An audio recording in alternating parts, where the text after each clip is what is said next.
In this video, I want to share with you the journey I've been through already regarding my scars, because I have the feeling that I'm not the only one who struggles with this. So I'd love to share how I dealt with this, like just to show you that you don't always have to feel that way, that you can embrace your scars even if it takes some time. So at the moment I'm in Nusa Penida, and a few days ago in Ubud in Bali I decided that I wanted to get a tattoo.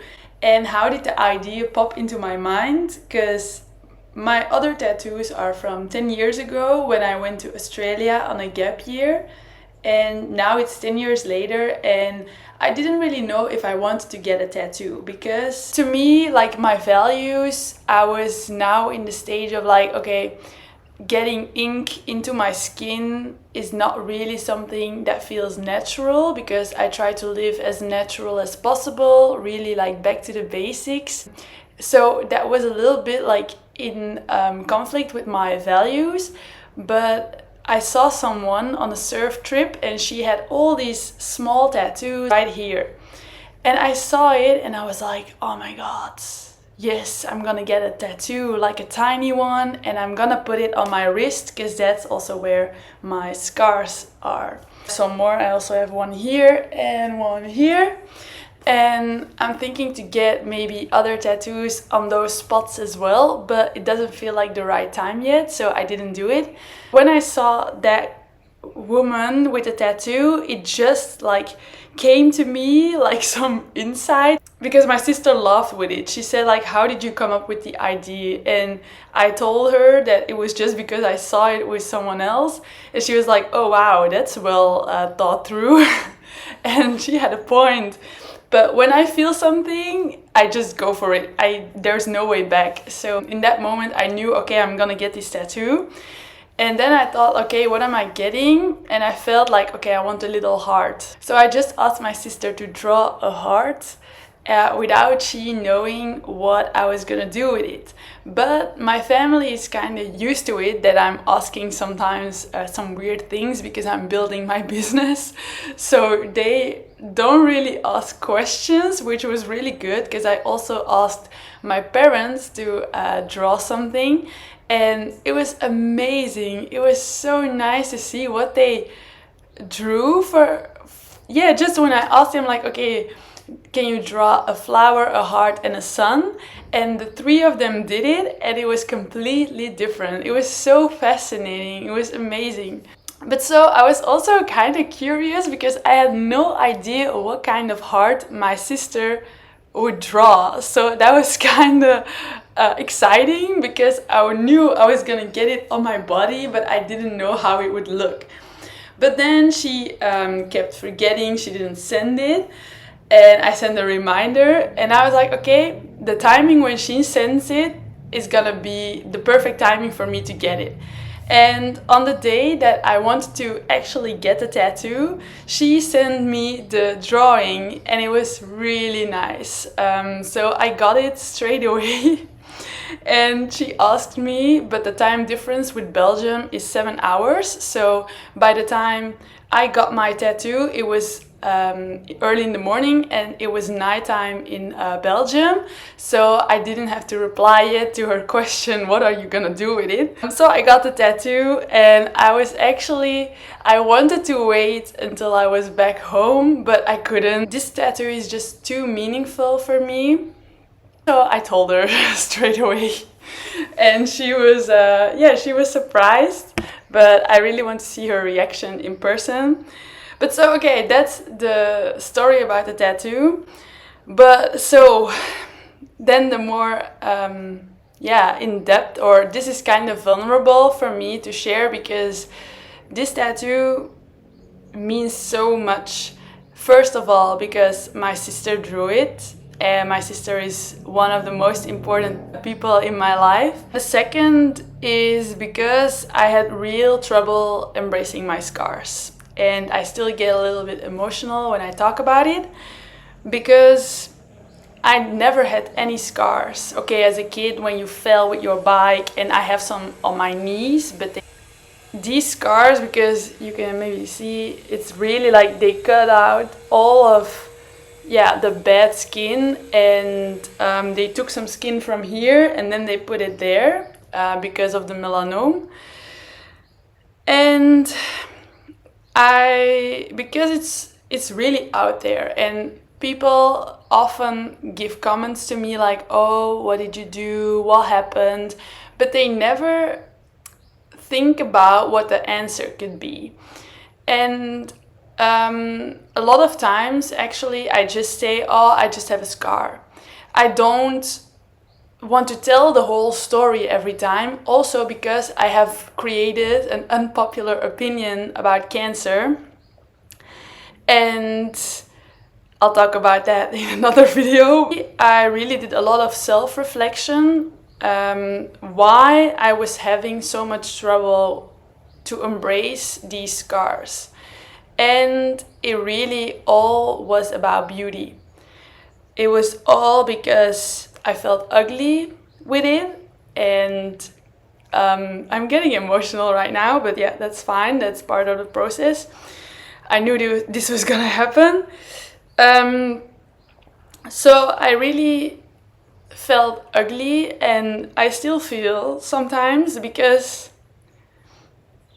you know, it's there, and they don't prepare you for the mental stuff that comes with a surgery or with a diagnosis. So your body is wonderful, you know, it can heal. How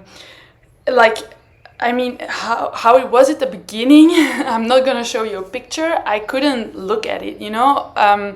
There were people coming to my house to take care of it, and I never looked at it. I always looked away. So if you see like how the body is capable of making everything again like nice, for example, these scars, they have healed so good, and I often forget that I have those. But this one is right there, and I notice myself that I avoid looking at it sometimes. And yeah, it was all about that it's not pretty, or that I didn't feel pretty anymore. I didn't feel like myself anymore, just because there were some cuts, like people have cut in me, you know. And I had real trouble also with the whole surgery thing. So a year after I had all those scars, I was healing from them, and then I broke my wrist. So then I had this scar over here, and when they said like, oh, you broke your wrist, I thought, okay, they can just put the thing on, I don't know the word in English, and it will heal. But no, I have broken it, and they had to do surgery again. And I was crying because I didn't want surgery again. I didn't want another scar again. I didn't want people to cut in it, and I blocked. Something in my mind was just like, and I just had to go through with it, you know. So they did the surgery. It was locally, so I was awake, but I asked for some sleepy thing so I would like not be fully awake the whole time, and that helped me. And then they put like a screw in it. That had to be in there for like a year, and then after a year it could go out. And I was so happy when it was out, because I could feel it in my wrist, and it felt like something that didn't belong there had to go out. You know, you just have the feeling. So when it was out, I felt like, okay, this chapter is like finished, it's over, and I was so relieved. And this scar, actually, I don't have as much trouble with it, or because it looks more normal. I don't know how to explain, but because you can say like, okay, that situation wasn't as impactful, so that's maybe why you can embrace that scar more easily. But to me, it was not all about the experience. Like, for example, with these scars, like, I've learned so much from my skin cancer, how do you say that? Like, that moment in my life, I've learned so much about myself, and I would never be the person I am now without that experience. So, okay, it was really hard at that time. I really have to say that, because I wasn't at the stage where I am now. That was when I was 23. And just when someone says like, oh, you have skin cancer, it's such a... You become a victim, you know? You become powerless. You just have to like follow whatever they are doing, whatever they say that you have to do. And that's also why, so maybe it is connected. Yeah, sorry, I'm just like making self-reflection at this moment. But so every time I look at that scar, I'm like, why did I follow through? Why did I do this surgery? And now I am more at peace with it, because I'm embracing my scars. I'm embracing the lessons in my life. But like a year ago, I think, I looked at it and I was always like, I would never do it again. I really wanted to get rid of it. I didn't want it there. And now, when I'm saying this, I'm actually quite surprised and proud of myself, because now I don't have the feeling anymore that I wouldn't do it again, because that I did it was so meant to be. That made me so like evolving as a person. And if I didn't have this scar, I couldn't like make this video. I couldn't like understand you if you're going through the same process. Maybe you've had another diagnosis, maybe you've had surgery for another reason. Maybe you don't have physical scars, but you have scars just on the inside from impactful experiences. And that's all okay, that's all there to teach us a lesson. And I really believe that we only get the lessons in life that we're capable of handling. Even though it feels like a lot.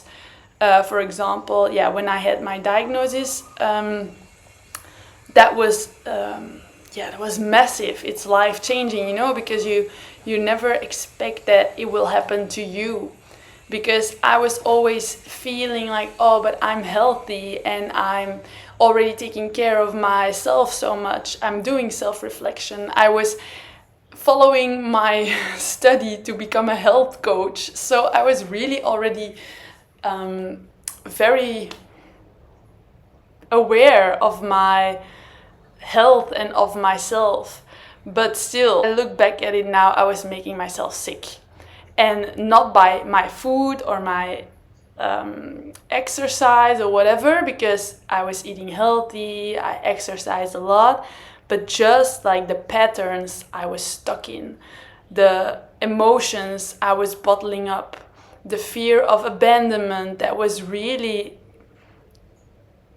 so present in my life. And I had the feeling that that's just life, you know, that's just the way it has to be, that you feel. And then I realized, no, it's not. It's not okay to feel trapped. It's not okay to feel sad or depressed all the time. It's not okay to feel like, oh, if a car hit me, then whatever. So to feel numb. My advice, if you have some unhealed wounds, make time for self-reflection. Really make time to feel like, okay, what about these scars? If it's physical, like, what is it that is making it so difficult? Is it the experience behind it that still needs some healing? Or is it more the beauty aspect and really embracing yourself also with your scars, because you're still beautiful. And I ask so many people, like, do you notice my scars? And they always say, like, yes, I do, but it doesn't matter. Like, it doesn't change how I see you. And that's also what I have with other people. So if other people have scars, you notice it, but it doesn't change. I don't think they are ugly or they are whatever in some negative sense. I just notice and that's it. So we are always so hard for ourselves, and that's also what my tattoo, so the little heart, stands for, is to be kind for yourself and to give yourself love, to really embrace what you've been through, to embrace the lessons, to grow from it, and not be stuck in the role as a victim, or really like changing your mindset, like, okay, what can I learn from this experience, and really to embrace the experience but also the scars that you have from it. If you could use some guidance with your self-development and self-introspection, because it's not that easy to ask yourself the right questions, sit still and really reflect, like, okay, what is it that is holding me back from embracing my scars, embracing who I am now, then I'd love to help you in Discover. It's my online course, and I guide you all the way from getting to know yourself, to mindset, to digging deeper, so exploring patterns and fears, because I just want you to be the most harmonious version of yourself, full of inner peace, confidence and trust, because it's fear and all those other stuff that is making us sick. And I really want to make the world a better place and also help you to improve your health and life. So feel free to check that out, it's below. I really hope this video is helpful. If it gave you some maybe reminder or insight, feel free to let me know in the comments. Give this video a thumbs up, that would really mean a lot to me. And yeah, feel free to subscribe. I'm always sharing some personal stuff that I can inspire you in some way, that you don't feel alone in this journey. I really hope to see you soon, and I wish you all the best.